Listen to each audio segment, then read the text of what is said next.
This is gonna be like Huh? recorded. A lot. All right, so number 3. So we have 5 minus 7 minus 3 minus 8, and then plus 4, and then all of that is going to be squared. There are a lot of parentheses in this, right? So when you have lots of parentheses, you work from the inner parentheses and work your way out. Yes? So do you do the -3 plus 5 cubed first? Not quite. Wait, are we? I'm on number 3. Are you on number 2? Yeah. Yeah, you would do that first on number 2. All right, so we're going to look at the 5 minus 7, and we get -2. And then we look at the 3 minus 8, and that's -5. But we still have a minus in between them. So I'm going to have minus a -5. Then I have plus 4, and I have all of that is still squared. All right, now you cannot bring the exponent into the addition and subtraction. Like we're going to do the exponent at the end after we take care of the whole parentheses. All right, so I'm going to do -2 minus a negative. Some of you guys had trouble with this on your quiz. Minus a negative. When you see that, it's plus, right? If I take away, remember our little tokens, if I take away negative tokens, it makes my result more positive, right? It's like adding 5. So I'm going to have -2 plus 5 plus 4 squared. So -2 plus 5 is 3 plus 4 is 7. So I have 7 squared. Do you guys know 7 squared? 49. Good. All right, so that's that one. So when there's lots of parentheses, work on the inside and work your way out. Do you have your notes? All right, so this next one, not as many parentheses. So I have 6 plus 15 divided by 7 minus 8. So I have to do my parentheses first. So my parentheses is going to give me 21. Then I have divided by 7 minus 8.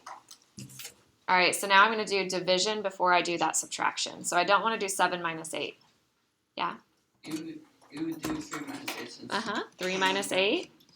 So your final answer would be? -5. -5. So how did these go on the homework, the order of operations? Did you guys feel pretty good about the order of operation ones?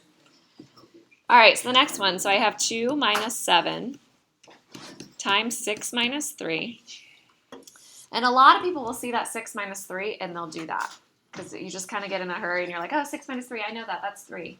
All right, but you have to do your order of operations. So we're going to take care of the parentheses first. So I'm going to have -5 times 6 minus 3. So after I take care of parentheses, I look for exponents. Don't have any of those, right? I do have multiplication, though, so I'm going to do the multiplication. So I get -30 minus 3, so your answer is -33. Yep. Good. All right, so the next one. So I have 9 over 5 minus 2, so I get 9 over 3 times 11 minus 4. So when there's something on the denominator, it's kind of like an invisible parenthesis. It's like 9 divided by that whole thing. So the whole thing is in parentheses. So I just went ahead and did that there. So I'm going to do my order of operations. I took care of my parentheses. Don't have any exponents. I need to do multiplication and division. So I'm going to do the 9 divided by 3, and I get 3 times 11 minus 4. Don't write 7 there, right? So 3 times 11, 33 minus 4. So we get 29. So a lot of older people will really hate these types of questions because back in the day, so I have a friend that is, she's 70-something. Yeah, it's pretty old. Back in the day, they would put parentheses here. And they would have parentheses in the problem. So it really bothers them when they see these types of questions to not have the parentheses. It's kind of different. Yeah, have you guys seen those little Facebook things where it's like, what is this number? And it's like 3 plus 0 minus blah, blah, blah. And people have a hard time with that. Yeah. Yeah. Is it on purpose that these 3 questions are the same as all? Oh, were they the same as the homework? Man, oh. Sometimes I copy things over from different places. That's terrible. All right, here we go. So properties of real numbers. So we have the commutative, associative, identity, inverse, and distributive. Okay, so you will need to know these properties. Just like you needed to know rational numbers, irrational numbers. Do you guys finally have that down? So you're going to need to know these properties as well. So there are ways to memorize these. So commutative property. It has the word commute in it. If I'm commuting to work, what am I doing? Moving. I'm walking, I'm driving, I'm riding my bike, I'm moving, right? I'm moving to work. So commutative property, I want you to think about moving. Okay, so for addition, that's like when we have 2 plus 3 is equal to 3 plus 2. So we just swap things around. Can we do that with subtraction? No. 5 minus 6, is that the same as 6 minus 5? No. No. So addition and multiplication are where we use the commutative property. So like 5 times 7 is the same as 7 times 5. That is the commutative property. We moved things around. Associative. So my question of the day, this wasn't even part of this, but the question of the day was what kind of sports or extracurricular things are you guys doing? So clubs and so on. So I'm grouping you guys with certain people. So Tessa said that she plays soccer. She is part of this group, right? She's grouped in with the soccer players. So the associative property it involves grouping. And in math, there are certain things that are grouping symbols. Do you guys know what the grouping symbols are in math? What groups things together? Wait, the parentheses? Parentheses, yeah, perfect. So with the associative property, things aren't going to move around, but the parentheses might move. Okay, so I might have like 5 plus 4 plus 8, and I might have 5 plus 4 plus 8. So see how those numbers are in the same order?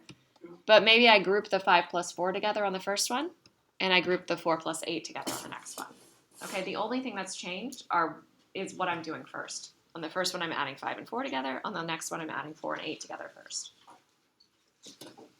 So with multiplication, it's kind of the same thing. Maybe you have 2 times 3 times 8, and you have the 2 times 3 grouped together. And then maybe you have 2 times 3 times 8, but now you have the 3 and the 8 grouped together. Okay, so we know with order of operations, when you see parentheses, I would do like the 2 times 3 first and get 6 and then multiply by 8. But on the other side, I would do the 3 times 8 and get 24 and then multiply by 2. Does that make sense? So it's just telling you what to do first. All right, the identity. The identity is like looking in a mirror. Okay, you want both sides of the equation to be the same thing. Okay, so you want 5 plus something, 0, to get 5 out. Okay, so the identity is adding or multiplying something to get the exact same thing out. So same number on both sides of the mirror. All right, so if I was multiplying, let's try a fraction. What if I had 3/4? What would I multiply 3/4 by to get itself out? Yeah, I would get 1, right? So when we talk about the additive identity, it's 0. The multiplicative identity is 1. What are you adding to get itself? What are you multiplying to get itself? Okay, the inverse. What do you guys think when you see the word inverse? Like reverse. Yeah, like reversing something, right? Undoing something. So let's say inverse is reverse or undo. So if I had 7, how do I undo the 7? What do I add to it to undo it? -7, right? 7 plus -7 gives you 0. A lot of people will confuse the identity and inverse. Do you guys see how similar they are? So identity, same thing on both sides of the equation, 5 and 5. Inverse, I'm undoing it. So what if I had 2/3? How do I undo it to get 1 out? Tricky, tricky. Are you good with your fractions? Divide by 2/3, which is the same as multiplying by 3/2, the reciprocal.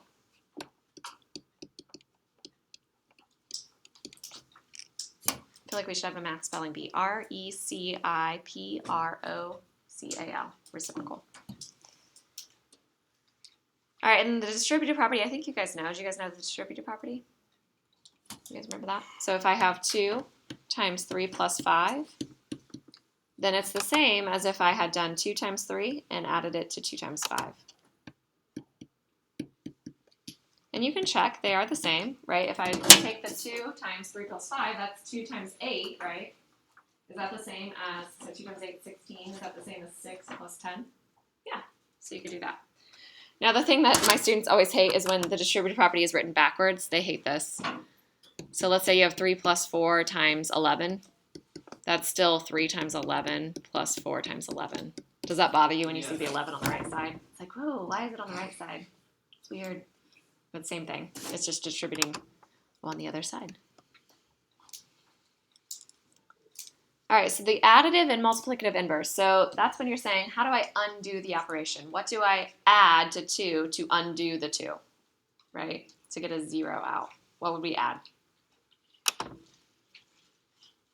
Tessa, what do you think? What do you add to 2 to get a 0 out? -2. -2. That's it. It's just the opposite. So the multiplicative, what do you multiply by 2 to get 1 out? Colin, what do you think? 2 times something gives you 1. Like 0.5? Yeah, 0.5. So 2 times 1/2, right? So it's the reciprocal. So for the additive, it's the opposite. By opposite, we mean you change the sign. And for the multiplicative, it's the reciprocal.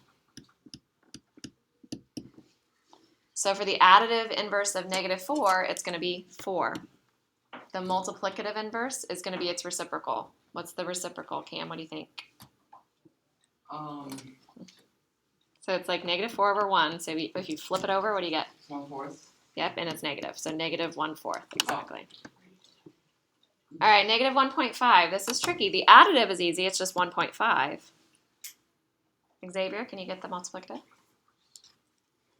Close. Not quite. You're kind of close. So let's rewrite this. 7/8. Yeah, this is -3/2, right?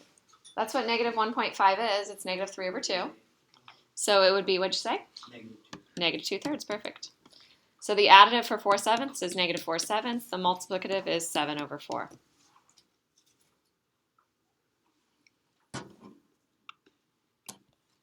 Alrighty, last little bit. So we're identifying the property demonstrated by each equation. So we want to identify if we're using the commutative, associative, inverse, identity, or distributive property. Okay. Should I put those on your test? I should list them out at least for you. Yeah. Maybe. All right, so let's identify the property demonstrated by each equation. So if I have 2 times 3.7 equals 3.7 times 2, did I move things around? Yeah. What do you think? It would be commutative, I think. Yep, that is the commutative. And we always say like property of either addition or multiplication, except for distributive where it's both. Peter, are you with me? Yes. So we're going to say commutative property of multiplication.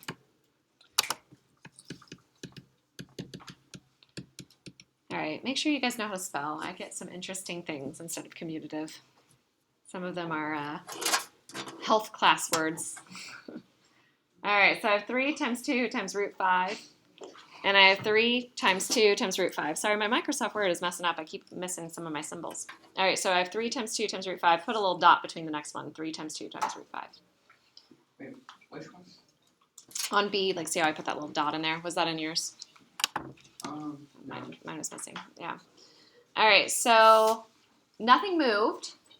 The only, like the numbers didn't move. It's still 3, 2, root 5. But what happened? Associative. It is, good. You're good at these. So this is associative property of multiplication. You can write property of mult. I'm fine with that. All right, next one. Yeah, what do you think, Xavier? This one's the distributive property.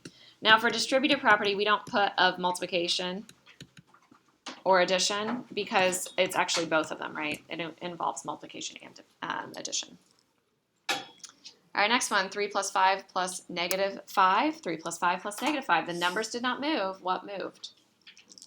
The parentheses, right? So this is another associative. So this is associative property, but this time it's of addition because we're adding the things together.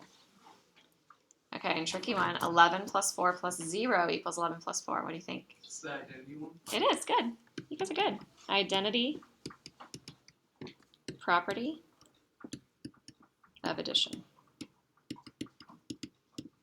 All right, perfect. All right, so that's the end of chapter 1. All right, so like I said, we'll review chapter 1 today. Well, we'll review mostly exponents today.